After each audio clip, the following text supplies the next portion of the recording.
Hoy vamos a iniciar el segundo encuentro de lo que es el estudio de la historia de la administración de Dios en la historia de la redención de la humanidad, a través del estudio de las genealogías, sobre todo las genealogías del Génesis. Déjenme hacer un raconto rápido para que entendamos un poco de qué se trata, para aquellos que no vinieron la semana pasada.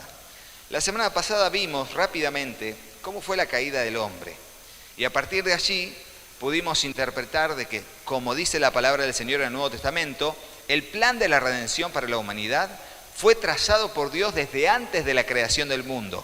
En su omnisciencia, que significa que Dios todo lo sabe, planteó un medio de redención a través de la llegada de su propio Hijo para encarnarse, hacerse humano, enseñar acerca del reino de los cielos, vivir sin pecado, pero morir como el peor de los pecadores. Entregado a morir, el inocente por los inocentes. El rico se hizo pobre para que nosotros en su pobreza, fuésemos enriquecidos. Todos son pasajes de la Biblia que estoy diciendo de memoria, pero está allí en el Nuevo Testamento. Y hoy, como vamos a encarar la vida de el episodio de la muerte de Abel por manos de su hermano mayor Caín, quiero entrarle a ver varios pasajes para que entendamos lo que va a ser el capítulo 4 del libro de Génesis, que es en los estudios sería como la segunda genealogía. La genealogía es como la interpretación de los tiempos y la descripción de los nacimientos de cada una de las generaciones. Y una genealogía tiene diferentes formatos, que no lo vamos a ver ahora. Pero en el caso del capítulo 4 de Génesis, que de hecho lo puede abrir en su Biblia y dejarlo ahí marcadito, si hay alguno que quiera anotar, voy a decir varios pasajes que están buenos para meditarlos después en su casa. Pero voy a intentar tomar este tiempo para hablarlo de tal manera que podamos entenderlo en estos minutos que vamos a tener acá, en este lugar, ¿sí? Génesis capítulo 4 va a hablar de Caín que mata a Abel, y luego va a dar una serie de todos los nombres de hijos e hijos e hijos que le nacieron a Caín, en una línea genealógica directa de todos los hijos que le siguieron a Caín, con el único propósito de mostrar la simiente maligna de Adán y Eva. La simiente maligna, o sea, las generaciones que vinieron después de todos los seres humanos de Caín en adelante, que fueron contrarios a la voluntad de Dios, rebeldes, totalmente nefastos, cuya población mundial, nacido de ellos, generó tanta maldad que Dios decide destruir toda la tierra a través del diluvio. Capítulo 6 del libro de Génesis. Ahora bien, no puedo hablarles de Caín y Abel sin antes dar un pantallazo rápido con algunos pasajes del Nuevo Testamento que hablan sobre el obrar de Satanás. Mínimamente, vamos a hacer unos 5 o 10 minutos para entender el capítulo 4 de Génesis a través de lo que es el obrar de Satanás en palabras de Jesús y del apóstol Pablo, ¿sí? Y del apóstol Juan también. Miren, vamos a leer rápidamente Marcos 4:15, que dice así. Yo se los voy a ir leyendo rápidos por si no los llegan a buscar, ¿sí? Esto es la parábola del sembrador. Y dice que los que están junto al camino, ¿vieron? ¿Se acuerdan que dice Jesús, el que está junto al camino, pero vienen las aves de los cielos y arrebatan la semilla y no da fruto? Y dice, estos son los que están junto al camino, en quienes se siembra la palabra de Dios, pero después que la oyen, enseguida viene ¿quién? Satanás, y quita la palabra que se sembró en sus corazones. Y esto es a través de argumentos, a través de incredulidad, a través de contraargumentos de la voluntad de Dios. Satanás le quita la palabra de Dios a las personas. Esto que dice el Señor en cuanto a Satanás tiene que ver aplicable a todas las generaciones, desde Adán, desde Eva, que Dios le da una palabra a Eva, viene Satanás y la quita de su corazón y genera un argumento contrario a la voluntad de Dios, que la convence y la persuade a tomar del árbol de la ciencia del bien y del mal. Vamos a ir a otro pasaje allí, un poquito más adelante. Lucas 10:18. Dice así. Lucas 10:18. Cuando los 70 discípulos vuelven de predicar el Evangelio, Jesús le dice a ellos, porque ellos dicen, Señor, aún los demonios se nos sujetan en tu nombre. Y él le responde, Jesús a ellos le dice, yo veía a Satanás caer como un rayo He aquí os doy potestad de hollar serpientes y escorpiones y todo lo demás. ¿Cómo en esta expresión se denota a Satanás casi reaccionando rápidamente al ver el obrar de sus discípulos en la autoridad del Señor, ¿no? Ahora vamos al 22:31 de Lucas. Lucas 22:31 dice así, está hablando de cómo Satanás pide para zarandear a Pedro, ¿no? A todos los discípulos. Le dije 22:31, dice así: dijo también el Señor: Simón, Simón, he aquí Satanás os ha pedido para zarandearos como a trigo. O sea, los pidió a todos. Satanás fue a la presencia de Dios, así como fue a la presencia de Dios e intercedió para tocar la vida de Job y de sus hijos y de sus posesiones. Así también Satanás se puede poner en la presencia del Señor y pedir para zarandearnos a cada uno de nosotros. ¿Por qué? Porque Satanás quiere demostrar que nuestra fe es puro hojarasca, no tiene contenido, no tiene sustancia, que nuestra fe son puras apariencias. Entonces cuando viene la prueba, el viento de la prueba empieza a zarandearnos y lo que queda es nada. Salvo que no, que lo que quede sea fe, la sustancia de la fe.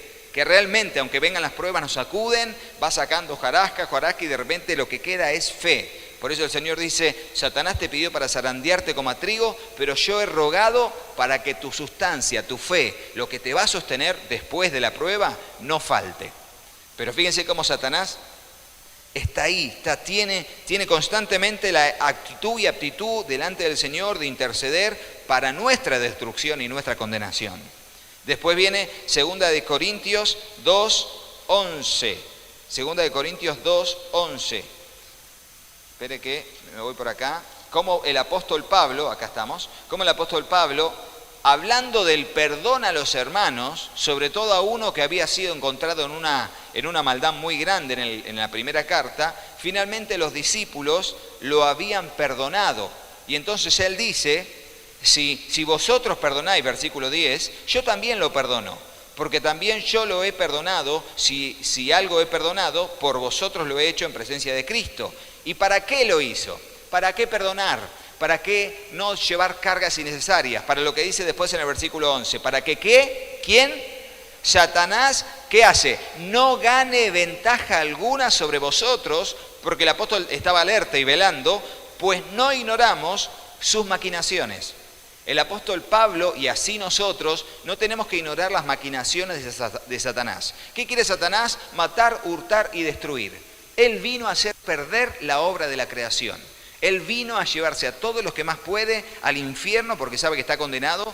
El infierno fue preparado para el diablo y sus ángeles. Pero él dice: no, yo solo no. Me llevo a toda la humanidad, a todos los que nazcan, los voy a persuadir para que vayan conmigo a sufrir en el infierno.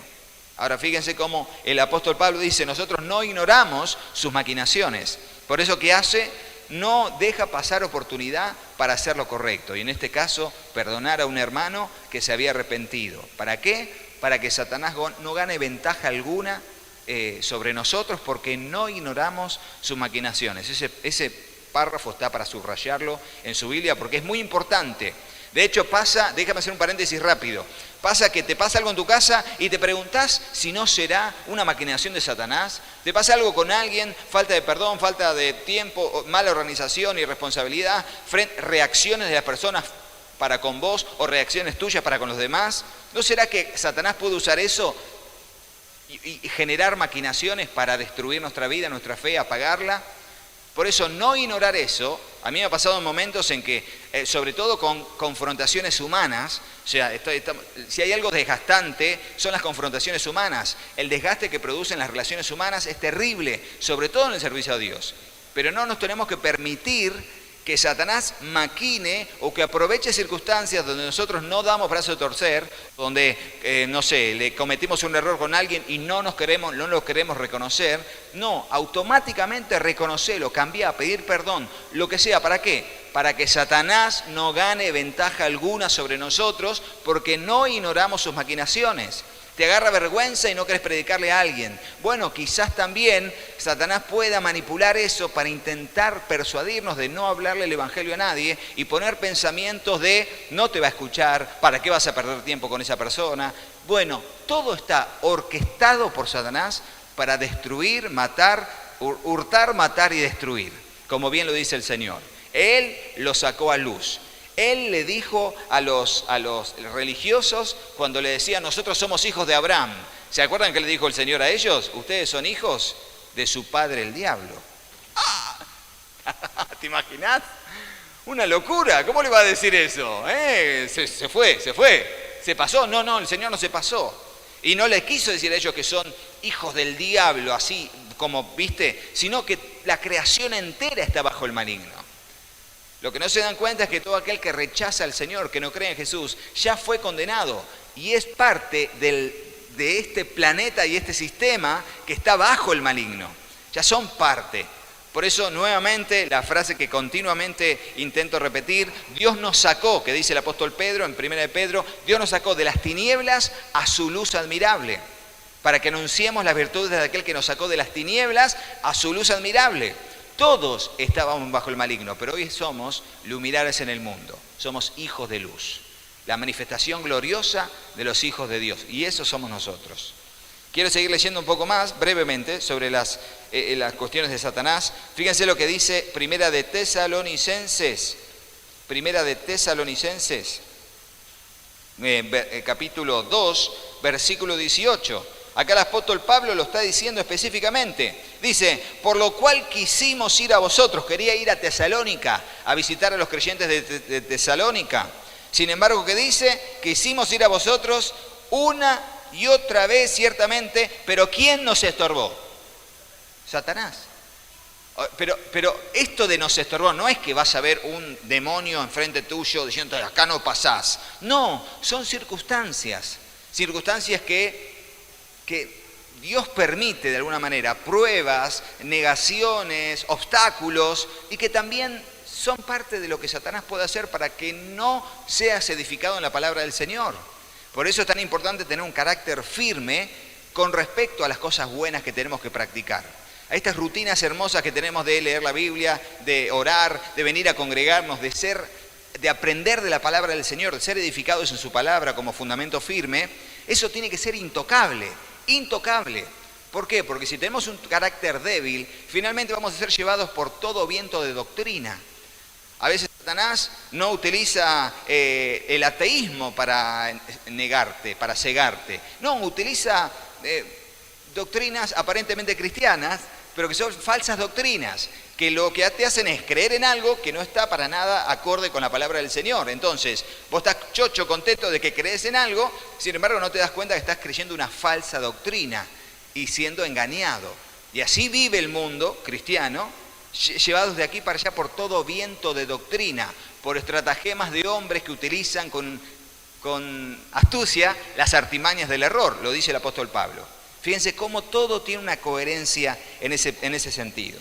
Ahora, luego de ver todos estos pasajes, por favor, les voy a leer rápidamente, ahora sí, Isaías 14. Entonces dijimos cómo Satanás se mete, cómo Satanás aprovecha toda circunstancia que le damos, toda puerta. ¿Se acuerdan?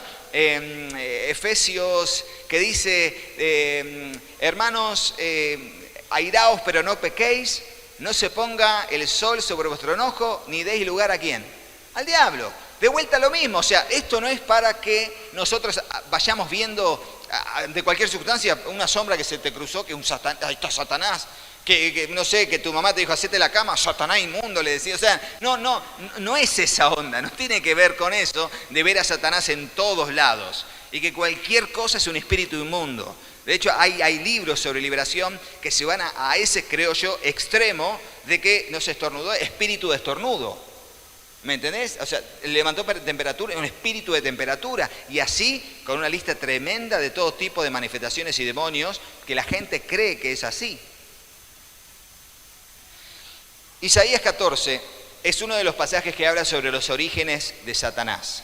¿Por qué quiero ver esto rápidamente, ya usando unos 7 o casi 10 minutos de esta enseñanza?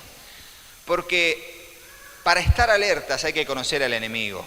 Y estos son los orígenes del enemigo. Esta fue la primera vez que Satanás tuvo inclinación a la maldad. Y es el primero de una gran generación de pecadores en contra de Dios con rebeldía explícita, realmente explícita. Dice así el versículo 12.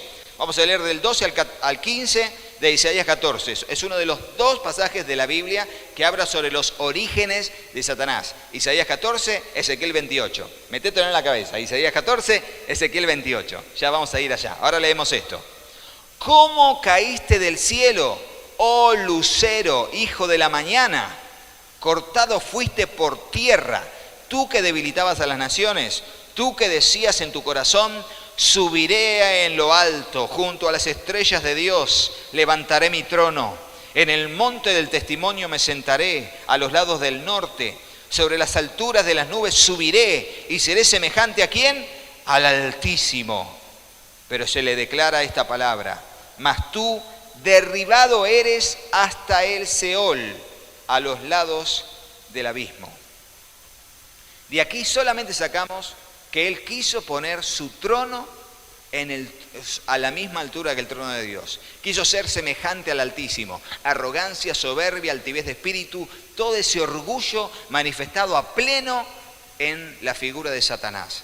Ahora, Satanás es adversario, se llama adversario el nombre Satanás. Sin embargo, hasta este momento era lucero. Ahora lo vamos a ver como un querubín grande y protector. Ezequiel capítulo 28, versículo 12.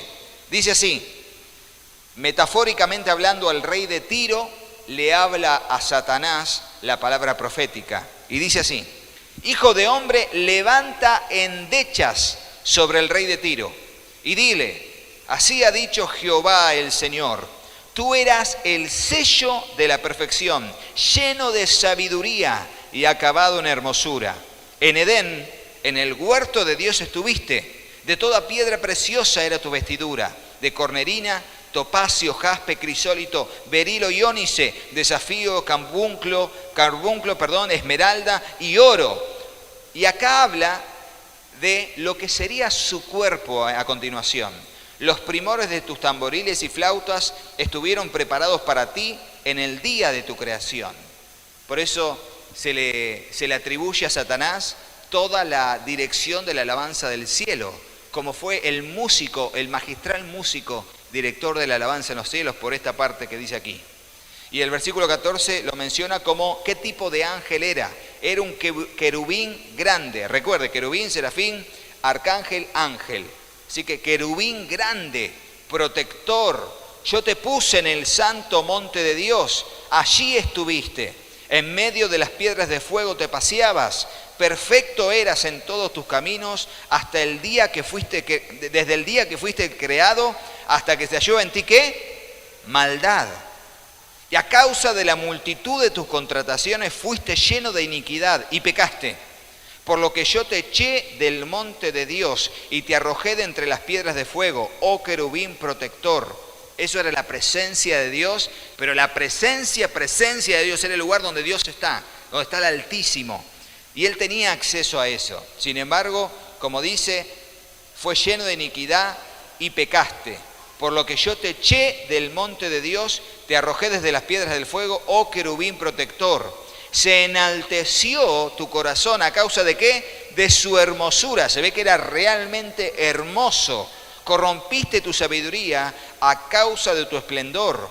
O sea que tenía un gran poder de razonamiento, una gran sabiduría, pero al estilo Dios para hacerlo bueno.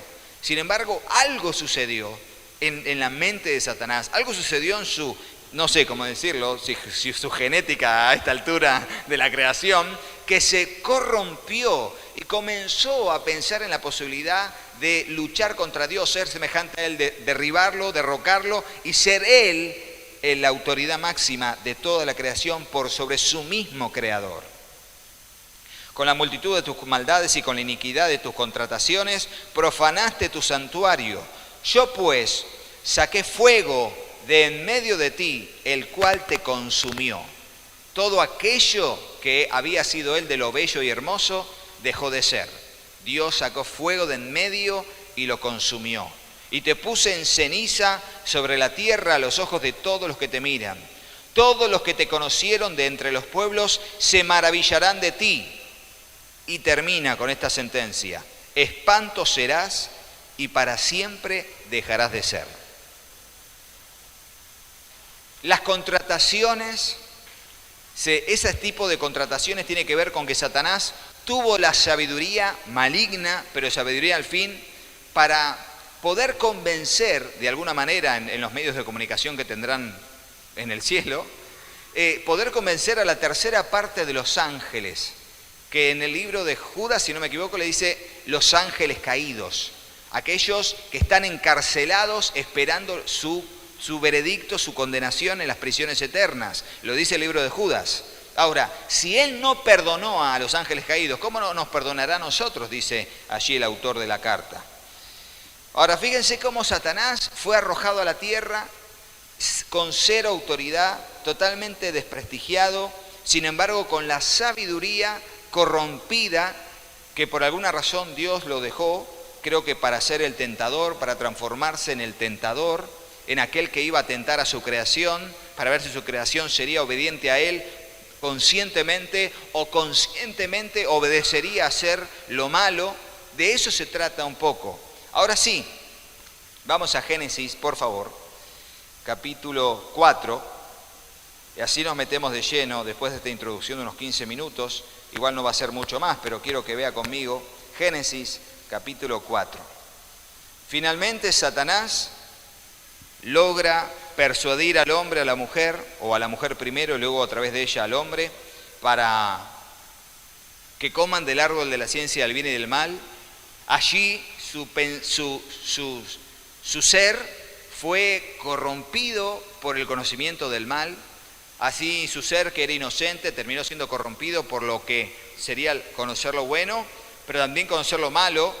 Creo que a partir de su conocimiento de la maldad se abrió un panorama nuevo de modo de pensamiento que permitió que Satanás pudiese ser el tentador, pudiese ser alguien que pusiera en ellos los deseos de matar, de engañar, los deseos de ser rebelde contra Dios, de creerse en la autoridad o en el autoconcepto de que yo puedo negar a Dios, puedo rechazarlo y puedo hacer mi vida. Y lo logró, quiero decirle, lo logró esto, generar un ser rebelde a Dios, contrario a Dios, ¿cómo decirlo? Como una persona es que está metido en su idea, no la sacás. Obstinación. Bueno, lo logró en Caín. Caín fue su primer descendiente, si quieren decir. No digo que Satanás tenga hijos, me explico, ¿no? En esta metáfora, ¿se entiende la metáfora, no? Fíjense que le dijo a la mujer, cuando pasó esto, Dios le dijo a la serpiente, y pondré enemistad, Génesis 3:15, y pondré enemistad entre ti y entre la mujer, entre tu simiente y la simiente de ella, serán enemigos. Ahora que Satanás tendría hijos, tendría una simiente, no, sino que de las generaciones de los hombres, de los seres humanos, que siguieran la maldad y la obstinación contra Dios, serían la simiente de Satanás. Y todos los que serían la simiente de la mujer, serían aquellos pocos que estarían obedeciendo a Dios, buscando la voluntad de Dios. Saldría alguien de la simiente de la mujer que heriría en la cabeza a Satanás. Pero también de la simiente de los hombres, todos los malignos, herirían en el calcañar a quien le heriría finalmente en la cabeza. Y estamos hablando, esto lo aplicamos en base a la historia y a la historia bíblica y al plan de redención, a la muerte de Jesús.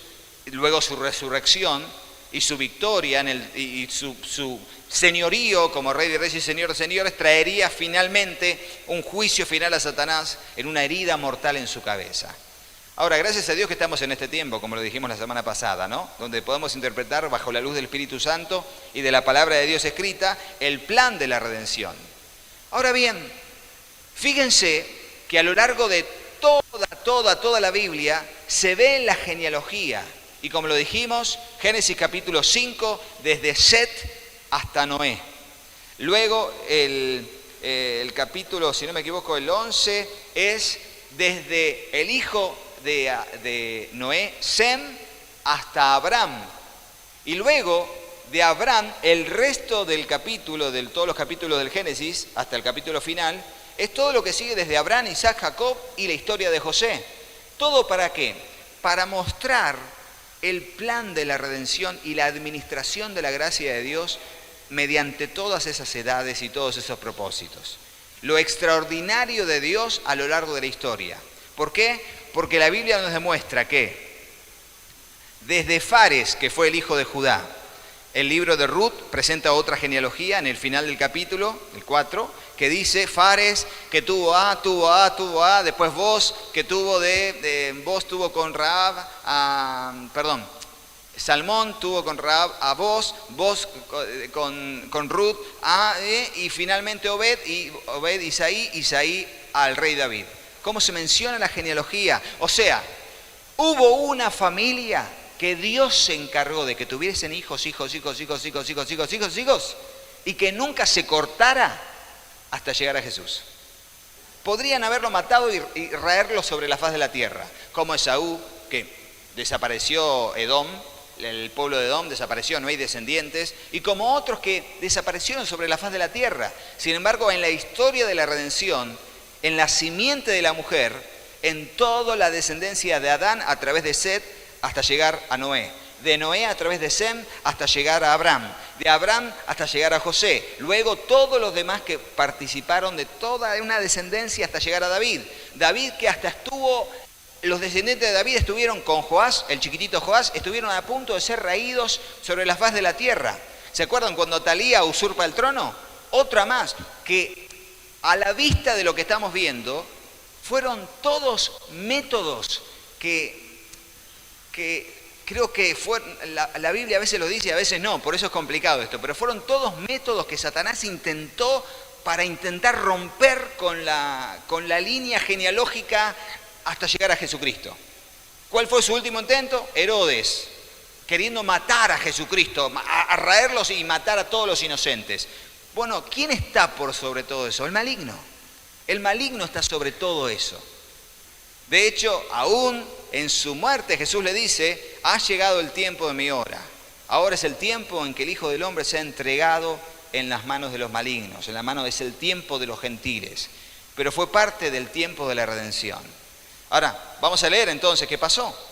Tenemos a la mujer, Eva, y al hombre, Adán, son expulsados del huerto y dice, versículo 1 del capítulo 4 de Génesis, y acá nos vamos a quedar, ¿sí? Dice, conoció Adán a su mujer, o sea, tuvo relaciones sexuales con ella, Eva, la cual concibió y dio a luz a Caín, porque dijo, por voluntad de Dios he adquirido varón. Y Caín significa adquirido. Entonces, aquí dice, he adquirido varón, por eso le puso Caín. Después dio a luz a su hermano Abel, y Abel fue pastor de ovejas, y Caín fue labrador de la tierra. Y aconteció, andando el tiempo, que Caín trajo del fruto de la tierra una ofrenda a Jehová. Y Abel trajo también de los primogénitos de sus ovejas, de lo más gordo de ellas. Y miró Jehová con agrado a Abel y su ofrenda, pero no miró con agrado a Caín y la ofrenda suya. Déjeme ahí nomás. ¿Por qué Dios acepta una ofrenda? ¿Y por qué Dios rechaza la otra ofrenda? En base a lo que dice el pasaje podemos hacer un montón de conjeturas, pero en base a lo que enseña la Biblia en otros pasajes podemos llegar a la respuesta correcta sin conjeturas. Y vamos a decirlo. Por ejemplo, según Hebreos 11:4, yo tengo acá todo marcado para poder verlo, según Hebreos 11:4, dice que por la fe Abel, ya se lo digo, que por la fe Abel presentó un más excelente. A ver, acá estamos, Hebreos 11, bien. Por la fe Abel ofreció a Dios más excelente sacrificio que Caín, por lo cual alcanzó testimonio de que era justo, dando Dios testimonio de sus ofrendas, y muerto aún habla por ella. ¿Qué es lo que no tenía Caín? No tenía fe. Había perdido la fe. Él perdió su fe. Por eso Abel en principio tenía una relación con Dios, una constante relación con Dios. Abel fue el hijo que había invocado al Señor, que iba a su presencia, que podía estar teniendo una relación plena con su Creador. Sin embargo, Caín estaba apagado. Caín hacía todo por rutina. Él iba y tenía que hacer lo que tenía que hacer. Pero no solo eso. Punto número 1, lo mató. Dios no aceptó su ofrenda porque no había sido con fe. De hecho, también dice la Biblia que sus obras eran malignas, sus obras eran malas. Y esto, a ver, espérenme que me ubico para no ir para otro lado. Primera de Juan 3:12. Primera de Juan 3:12, dice así. Porque no como Caín, dice. O sea, en este caso dice, porque este es el mensaje que había recibido desde el principio, versículo 11, que nos amemos unos a otros, no como Caín, que era de quién. ¿Qué dice ahí? Era del maligno. Literalmente, el apóstol Juan está diciendo, hay gente que son de Dios y hay gente que son del maligno. Son del maligno. Y a esta altura, el primer hijo de la primer familia de la tierra ya había sido influenciado, captado, había sido persuadido, manipulado por Satanás para ser de su bando. Y ahora dice, ¿y por qué le mató? ¿Por qué causa le mató a su hermano? Porque sus obras eran malas y las de su hermano justas.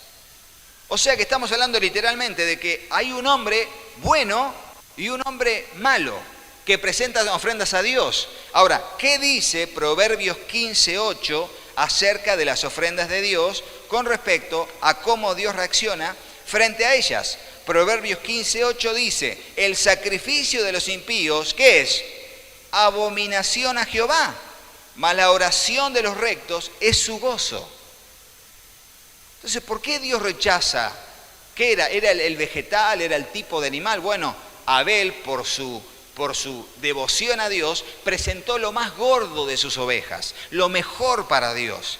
Pero cuando venimos a la iglesia por rutina, cuando tenemos una fe rutinaria, vivimos por inercia. Y bueno, traje esto, y bueno, hago esto, y bueno, preparé el otro. Pero cuando lo hacemos para Dios, tenemos una constante sensación de, me está faltando, tengo que seguir dándole, tengo que prepararme, es una constante. Por eso, en el caso de Caín lo hizo así y cosechó su siembra. Dios no aceptó su ofrenda. Ahora, ok, todo bien, pero cuando Dios no acepta tu ofrenda, tenés la oportunidad de arrepentirte. Vos imaginate que Dios acepte una ofrenda y rechace tu ofrenda. ¿Qué podés hacer? Podés hacer lo que sea, hablar con Abel, decirle a Abel, o interceder conmigo a Dios para que me dé una oportunidad más. Señor, ¿en qué te estoy fallando? ¿Por qué no recibís mi ofrenda? La típica, Señor, ¿por qué no recibís mi oración? ¿Por qué? ¿Qué está pasando? ¿Será que estoy en pecado? ¿Será que estoy maltratando a mi esposa? ¿Será que me explico, no? Cosas que la Biblia dice que son un obstáculo para que nuestra oración llegue a la presencia de Dios y que Él la escuche.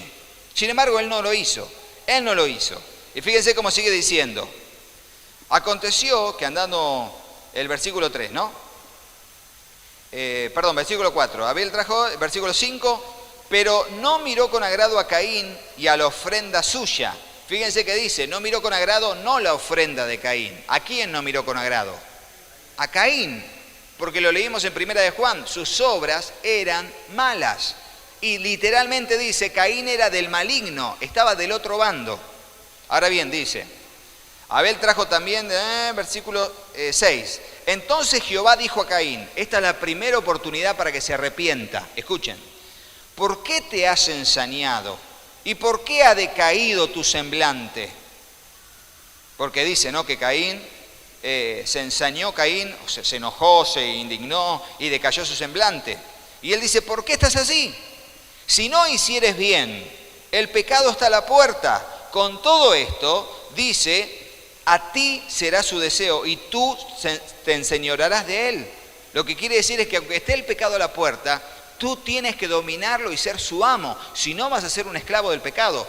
En la versión NTV, la Nueva Traducción Viviente, lo dice espectacular, este pasaje. Ahora bien, entonces, tranquilamente, Dios le dijo algo, pero ¿por qué estás así? Sin embargo, él podría haber en ese momento arrepentido, se hubiera arrepentido, hubiera dicho, bueno, no, Señor, la verdad que ahora después de la charla que tuve con vos, pero no, porque era del maligno, porque no era parte de la simiente que traería redención. Fíjense qué pasó. Dice, y dijo Caín a su hermano Abel, salgamos al campo. Él planeó todo, no es que estaban casualmente en el campo, él planeó el cuándo, el dónde y el cómo. Y aconteció que estando ellos en el campo, Caín se levantó contra su hermano Abel y lo mató. Y Jehová dijo a Caín, segunda vez que Jehová, Dios, se hace el que no sabe. Eso es un acto de misericordia buscando arrepentimiento. El que todo lo sabe reacciona como si no lo supiese. Eso se llama acto de compasión y misericordia. Le dice a Caín, ¿dónde está Abel tu hermano? Y él respondió, podría haberle dicho, segunda oportunidad para que se arrepienta, para que reflexione, podría haberle dicho, lo maté, lo maté, está ahí, el cuerpo está ahí, o lo enterré o lo que sea, lo maté, le di un golpe, sangró y murió. No, sin embargo, mirá cómo reacciona él. No sé, ¿acaso soy guarda de mi hermano? Y no sé, como de la expresión sería todavía más, ¿me entendés? O sea, contra Dios. En todo caso, una persona, por ahí por su limitación, le puede creer. Porque encima reaccionó con altanería, con rebeldía explícita. Bueno, aquí lo tenemos, a Caín. El primer estereotipo de la obra de Satanás obrando en alguien. ¿Acaso soy guarda de mi hermano? Y él le dijo, ¿qué has hecho? La voz de la sangre de tu hermano clama a mí desde la tierra. Ahora pues maldito seas tú de la tierra, que abrió su boca para recibir de tu mano la sangre de tu hermano. Cuando labres la tierra, no te volverá a dar su fuerza. Errante y extranjero serás en la tierra. Y dijo Caín a Jehová, grande es mi castigo para ser soportado. He aquí, me echas hoy de la tierra y de tu presencia me esconderé. ¿Saben qué es esto? Es la declaración de la humanidad entera alejada de Dios. Seré errante y extranjero en la tierra y sucederá que cualquiera que me hallare, esto lo dice él, me matará. Y le respondió Jehová, ciertamente cualquiera que matare a Caín 7 veces será castigado. De alguna manera su misericordia seguía activa sobre su vida, esperando que se arrepienta, aún sabiendo que no lo haría. Entonces Jehová puso señal en Caín para que no lo matase cualquiera que le hallara. No hay mucha novedad sobre qué es esta señal. Y finalmente leemos esto. Salió pues Caín de delante de Jehová y habitó en la tierra de Nod, al oriente de Edén. Ahora fíjense cómo lo vemos a un hombre cometiendo errores, siendo avasallado por la influencia de Satanás sobre su vida. La maldad había invadido su mente, las posibilidades de hacer lo malo fueron las primeras que tuvo como opciones de vida y criterio de vida, y fue avasallado hacia una vida de constante celo, envidia, destrucción y muerte. Eso dirigió su vida y la de sus descendientes. Pero eso lo vamos a ver la semana que viene. Vamos a ir viendo, Dios mediante, cada una de las genealogías del Génesis para comprender, primero, la maldad del hombre y segundo, sobre todo, la misericordia de Dios, guardando siempre una generación remanente para seguir la sucesión de vidas que iban apareciendo hasta llegar a la promesa cumplida de la redención de la humanidad en Jesucristo. En Jesucristo. Dios nos bendiga, nos ayude a entenderlo, sobre todo para avanzar sobre la fe y agarrarnos firme de la gracia de Dios para que no nos haga tambalear nada. Hola, yo soy Katy. Si te gustó el video, ponele me gusta. Y dejaros un comentario. Hola, yo soy Juanpi. Y acordate, suscribirte al canal y activar la campanita. Y acordate de compartirlo con tus amigos. Así que hasta el próximo video. ¡Chao, chao! ¡Que Dios los bendiga muchísimo! ¡Chao! ¡Chao, chao!